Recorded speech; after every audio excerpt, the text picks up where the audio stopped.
Malta kienet l-aktar pajjiż fl-Unjoni Ewropea li ħarġet permessi ta' residenza ras għal ras għal persuni li ġejjin minn barra l-Unjoni. Dan kien żvelat minn ċifri li ħarġu tul il-jum mill-Uffiċċju Ewropew tal-Istatistika l-Eurostat. Bħala total fl-2018 inħarġu ftit aktar minn 17,000 permess ta' residenza f'pajjiżna. Il-maġġoranza ta' dawn il-persuni li ġew Malta kienu Indjani bl-ammont jaqbes sew l-2000.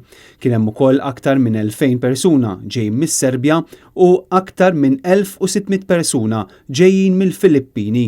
L-istatistika turi illi 3400 minn dawk li ġew Malta s-sena li għaddiet għamlu dan għal skop edukattiv fil-waqt li madwar 10,200 kisbu l-permess ta' residenza f'pajjiżna sabiex jaħdmu hawnhekk. Fi kliem sempliċi f'sena waħda ġew Malta mal-10,000 ħaddiem minn barra l-Unjoni Ewropea u allura dan ikisser ukoll l-argumenti li kien jagħmel ripetutament il-kap eżekuttiv ta' Jobs Plus.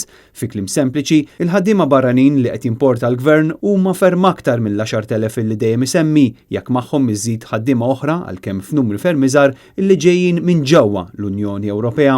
L-ammont ta' permessi ta' residenza li qed jinħarġu mill-Gvern Malti għal persuni li ġejjin minn barra l-Unjoni Ewropea huma 6 darbiet akbar mill-medja tal-Istatistika Ewropea. Ironikament din l-istatistika ħarġet fl-istess jum li fih is-sit netnews.com.mt żvela każ ta' traffikar ta' persuni mill-Filippini b'allegazzjonijiet serji dwar il-mod kif qed jinħarġu working visas mill-Asja. Il-medja internazzjonali qed tallega li dan iċ-ċirku kriminali ta' importazzjoni ta' Filippini fih hemm involuti żewġ Maltin.